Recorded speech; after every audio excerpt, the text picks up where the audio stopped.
Bonjour à tous, découvrons aujourd'hui l'habitacle de la prochaine classe E. Londres envahi par des Defender, les V12 Atmo chez Ferrari, c'est pas fini, et le champion du monde de rallycross au volant de la 308 R Hybrid.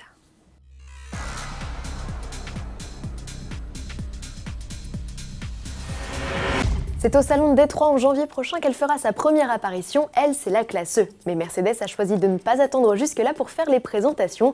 Aujourd'hui, le constructeur nous invite à bord. Surprise, la présentation change radicalement pour reprendre celle de sa grande sœur, la classe S. Cela comprend le tableau de bord en forme de vague, la molette et son pavé tactile sur la console centrale, les aérateurs ronds et les deux écrans larges de 12,3 pouces. L'instrumentation 100% numérique est personnalisable à souhait, tout comme les coloris de l'habitacle.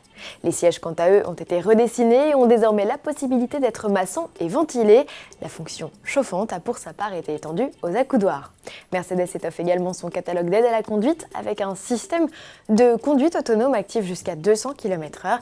La communication entre les véhicules et les infrastructures ou encore un dispositif de stationnement automatique pilotable depuis son smartphone, une technologie que le constructeur nous a présenté dès le mois de juillet. Ce fut d'ailleurs l'occasion de découvrir la routière dans les grandes lignes. Le lancement de la nouvelle classe E est prévu au printemps 2016, le break arrivera lui quelques mois plus tard. Direction Londres à présent, où Land Rover a envahi les rues. Après ses sculptures d'évoque en fil de fer, le constructeur a déployé une armée de Defender. But de la manœuvre, promouvoir la sortie d'usine de son 2 millionième baroudeur et par la même occasion lui dire au revoir. En effet, le modèle dans sa configuration actuelle tirera sa révérence fin 2015. Il sera remplacé dès 2016 par une nouvelle génération au design inédit. Land Rover en avait livré un aperçu dès 2014 avec son concept DC100.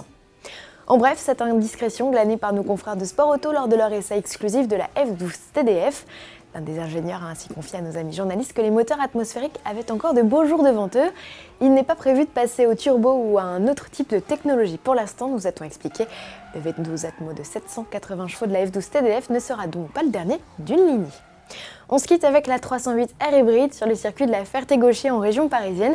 Malgré une météo plus que maussade, Timmy Hansen n'a pas lâché son sourire. Preuve que cette auto a du potentiel, comme nous le confiaient déjà il y a peu nos confrères de Sport Auto. Il ne reste plus qu'à Peugeot de donner le feu vert à la production de son bolide. On croise les doigts et de pied aussi. À demain.